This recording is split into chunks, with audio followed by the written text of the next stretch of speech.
नमस्कार दोस्तों, retail investors podcast में आपका स्वागत है। आज निफ्टी ने थर्सडे एक्सपायरी 19,133 पे करी।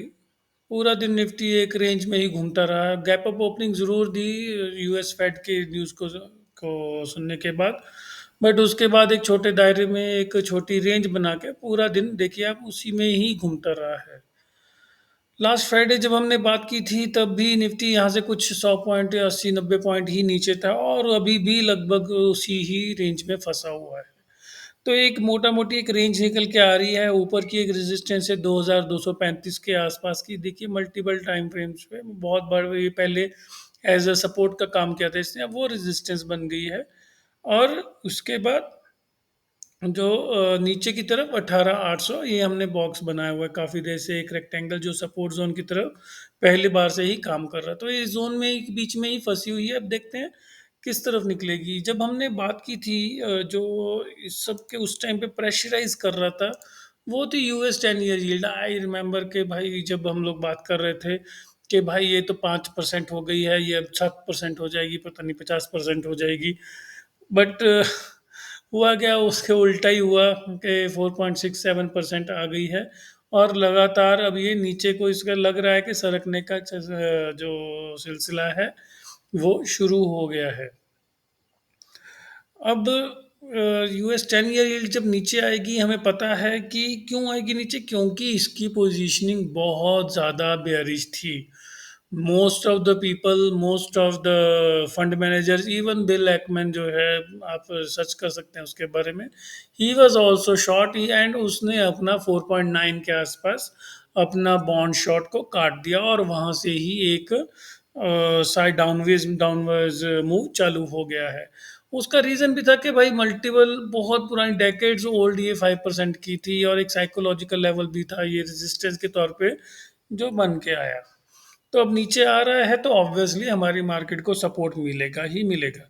और उसके साथ में उस टाइम पे डॉलर की क्रूड की बात हो रही थी फ्राइडे को कि भाई ये बहुत ऊपर चला जाएगा, 100 हो जाएगा। आई डोंट नो, लोग एक साइड की व्यू बना लेते हैं और बस उसी को ही पकड़ के बैठे रहते हैं। अब जैसे हमने बात की कि भाई वो ठीक है, जो हो गया सो हो गया मूव, बट अब उस टाइम से हमें बेयरिश ही दिख रहा था और वो ऑलमोस्ट वैसा ही प्ले होता दिख भी रहा है।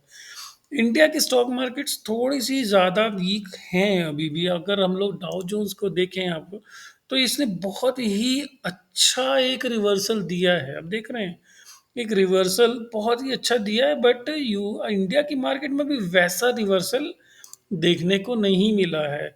चाहे आप निफ्टी की बात करें और चाहे आप ब्रॉडर इंडेक्स स्मॉल कैप्स की बात करें या मिड कैप की बात करें, अभी उतना अच्छा रिवर्सल दिया नहीं है। क्यों? इसका रीज़न मुझे ये समझ में आ रहा है कि जो हमारे लीडिंग स्टॉक्स हैं, चाहे वो एचडीएफसी बैंक हो या वो रिलायंस हो, उन्होंने उतना अच्छा परफॉर्म नहीं किया है। रिलायंस ठीक है, बट जितना वो ऊपर से गिरे हैं उतना अभी कुछ है नहीं है। अभी मार्केट को बहुत ज़्यादा परफॉर्म करना पड़ेगा।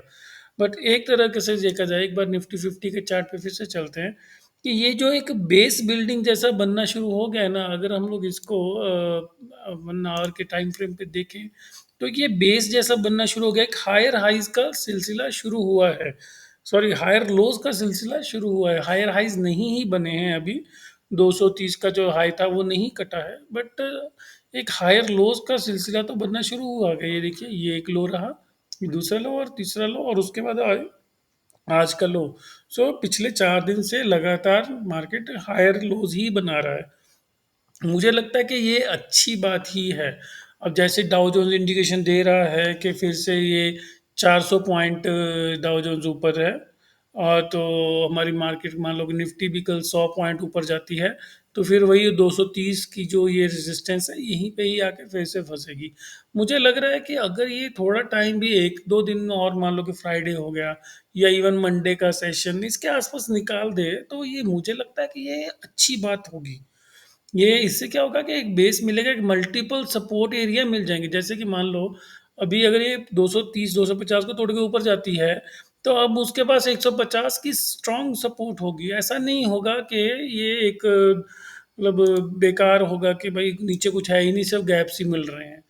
सो ठीक है, अभी थोड़ा साइडवेज हो सकता है, बट 250 के ऊपर मुझे लग रहा है कि फिर से लॉन्ग्स बनाने का टाइम आ जाएगा।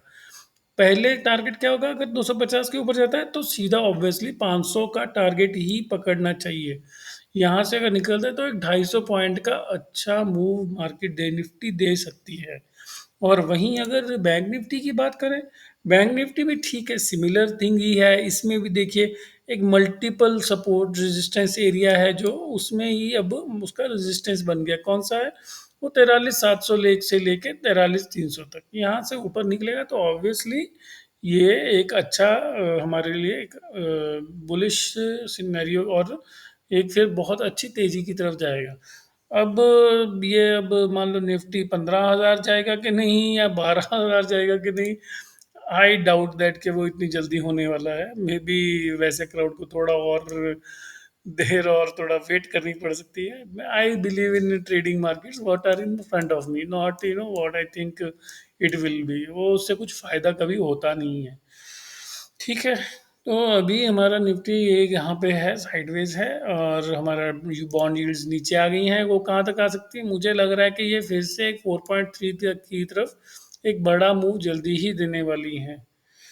यहाँ पे एक सपोर्ट एरिया है 4.5 के आसपास, बट मुझे भाई, मैं थोड़ा बुलिश हूँ तो मुझे लग रहा है कि वो कट जाएगा, सीधी सी बात है। जिसको जो बेयरिश है उसको वो उल्टा भी लग सकता है। एसबीआई है, पीएसयू बैंक से अच्छा कर रहे हैं। कॉपर देख लेते हैं। कॉपर ठीक है, नॉट बैड नॉट गुड, वही रेंज में ही है।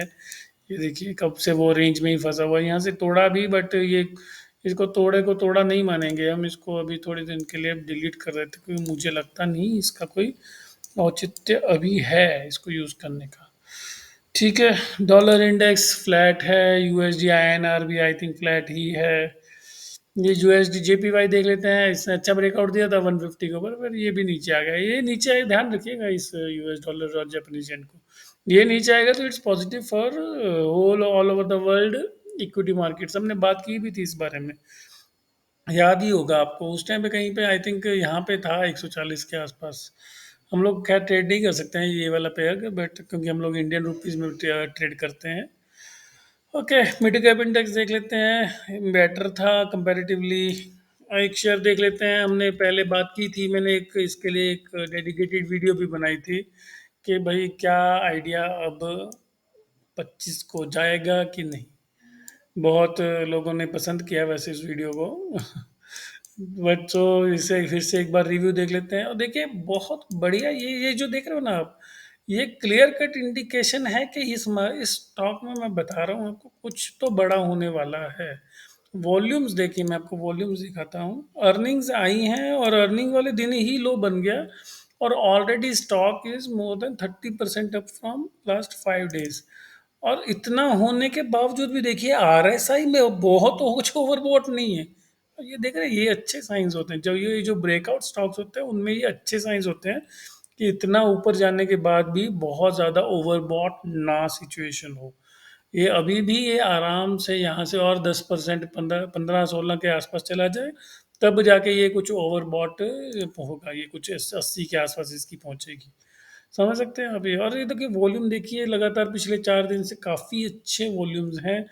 मुझे ये लग रहा है कि इसमें, ये अगर आप वीकली चार्ट देखें, हमने उस दिन भी बात की थी इसके बारे में, कि ये जो चार्ट पैटर्न बन रहा है ये कोई ट्रेडर्स या फिर ऑपरेटर कह लो वैसा ये पैटर्न नहीं है।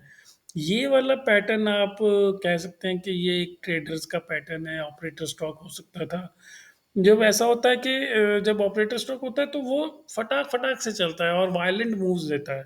और जबकि ये जो मूव हैं यहाँ पे, इन मूव्स का कैरेक्टरिस्टिक देखो, प्रॉपर थोड़ा सा अप मूव, फिर साइडवेज, फिर अप मूव। ये जो एरिया है ना, आप देखिए एक्यूमुलेशन जोन लग रहा है। अगर आप ध्यान से देखिए, ये पूरा एक्यूमुलेशन जोन से हो के आ रहा है। ये भी देखिए, मतलब ये कोई गिरने के लिए नहीं आया नीचे, ये एक कंसोलिडेशन है। और कंसोलिडेशन के बाद फिर ब्रेकआउट दे दिया है। तो ये देखिए भाई, इस स्टॉक में कुछ तो न्यूज़ है, वो क्या है वो भगवान जाने। बट मुझे तो इतना पता है कि ये 24-25 तक के लेवल जाने के तैयार है, और ये बहुत जल्द, मेरे को पता है बहुत लोगों ने इस पे प्रॉफिट बुकिंग की कॉल दे दी, बट मुझे लगता है ये जो पैटर्न बन रहा है ये इसको एक नई तेजी की तरफ लेके जा रहा है, और ये जो परसों का ब्रेकआउट है, ये ऐसा वैसा ब्रेकआउट नहीं है। ये सस्टेनेबल ब्रेकआउट है, और ये आराम से 20 की तरफ लेके जाएगा।